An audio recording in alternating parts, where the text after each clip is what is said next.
코로나 사망자가 늘면서 일부 요양시설에선 이상 증상을 제때 파악하기도 어렵다고 합니다.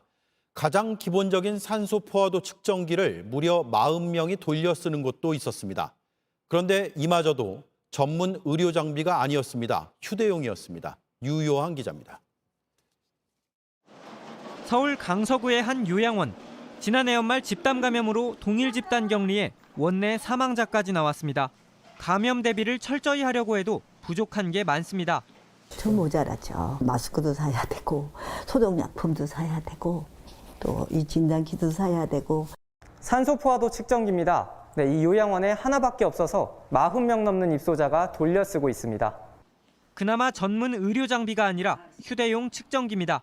폐혈증 등 호흡기 증상은 단기간에 중증으로 악화되는 경우가 많아 제때 치료받기 어렵습니다.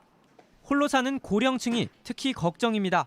찾아가서 보고 숨이 답답하세요? 그러면서 우리가 산소기를 갖다가 꽂아드리거나 이렇게 하는 거지, 표현을 하는 사람들이 20%, 10%도 안 될 거예요. 실제 고령층 사망자의 약 70%는 요양시설이나 가정에서 나오고 있습니다. 대부분 측정 장비가 없어 제대로 된 초기 대응을 못했습니다.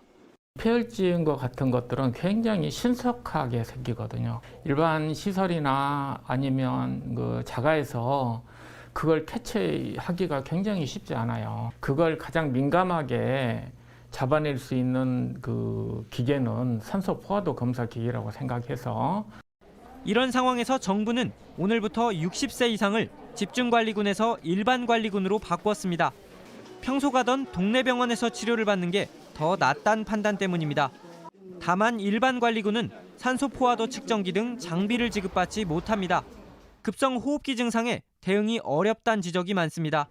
정부는 부족한 측정기 물량을 채우기 위해 기존 확진자들에게 줬던 측정기를 다시 수거하는 방안까지 논의 중입니다. JTBC 유요한입니다.